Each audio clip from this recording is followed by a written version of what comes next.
This is The Space Shot, episode 254 for January 23rd, 2018. A spacewalk, Oscar, ITOS, and why did I watch a nearly 3-hour-long movie last night?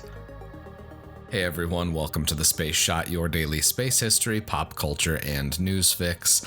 I'm John Molnix. Verify your ingress aids are both tucked in and that you're clear of the rotational envelope. And then I'll hand over the comm to you and Nemo for the rotation to access the mate, demate, and remaining EDFs. EV1 is clear. Yep, EV2 is clear. So, Nemo, you ready for the GCA? Yes, and this is not a GCA, just a rotation, and brake is coming off. I still want to do it, treat it like a GCA in you because we're this close, so...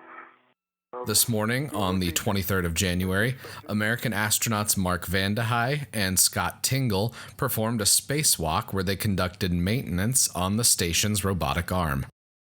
Repairing critical systems or installing new equipment are the primary purposes of spacewalks for the station, and during those excursions, astronauts also get an opportunity to catch incredible photographs of the Earth during the numerous sunsets and sunrises they experience. Today's spacewalk is one of 3 that are scheduled for the station over the coming weeks, so I'll have more on those future spacewalks as they happen. Since we're on the topic of space news, Iridium Communications announced that they are targeting a March 18th launch for the Iridium 5 flight of satellites. This launch will be from Vandenberg Air Force Base and will use the same Falcon 9 booster that launched the Iridium 3 flight in October of 2017. Switching gears a little bit to the government shutdown, it has been temporarily fixed here in the US, which is going to allow SpaceX to move forward with the static fire test of the Falcon Heavy rocket. As Chris Gebhardt with NASASpaceflight.com tweeted, quote, "Static fire update. Looks like static fire is now aiming for Wednesday. No window available yet. Remember, this will first and foremost be a wet dress rehearsal. Only if everything is perfect and SpaceX wants to try, will they proceed to static fire." I know I've got my fingers crossed that SpaceX can finish the static fire test so we can get closer to seeing the Falcon Heavy take flight. I've also got a Zuma update. A Bloomberg article from January 22nd discusses how the U.S. Air Force has found that, quote, "Based on the data available, our team did not identify any information that would change SpaceX's Falcon 9 certification status."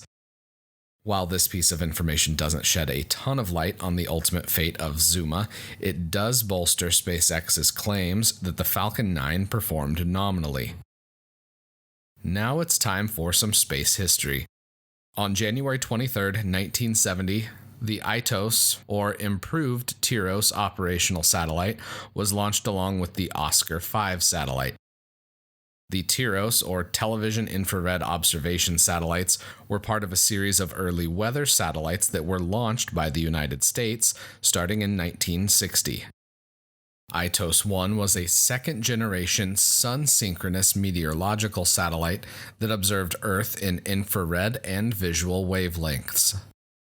I've talked about weather satellites before, way back in episode 3, so check out that very early episode of The Space Shot if you'd like to learn more about weather satellites in general.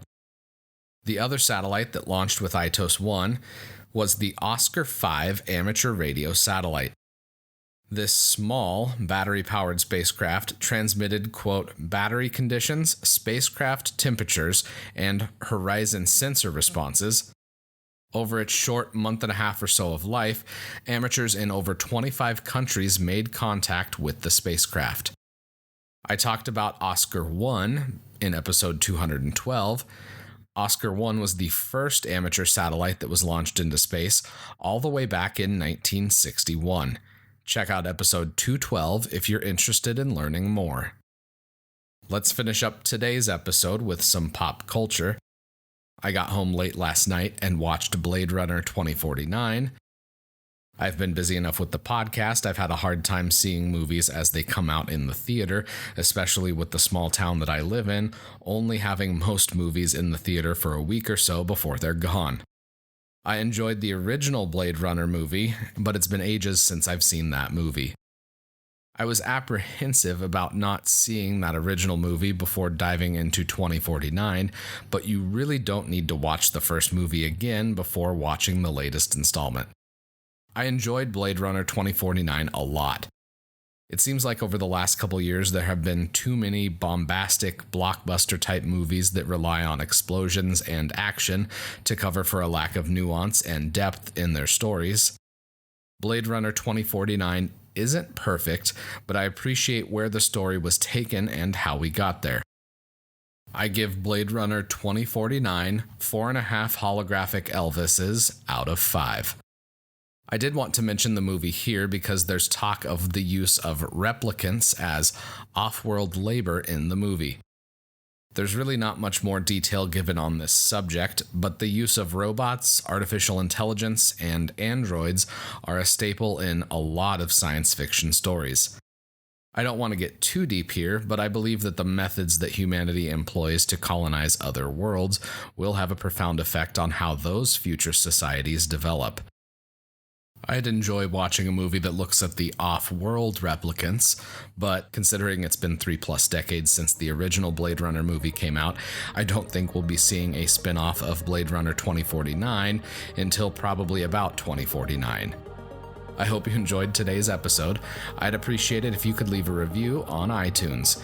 If you do that, screenshot it and send it to me at John Molnix pretty much everywhere on the internet, and I'll send you a Space Shot sticker and a little thank you. Also, make sure you hit the subscribe button, that way you don't miss any of the daily episodes. As always, the show notes have more information on today's episode. You can hit me up on Instagram and Twitter, find me at John Molnix, I'm always up to chat. You can also connect with me on Facebook, just search The Space Shot or click the link in the show notes. Tomorrow, Voyager 2 passes Uranus. I'm John Molnix, and I'll catch you on the flip side.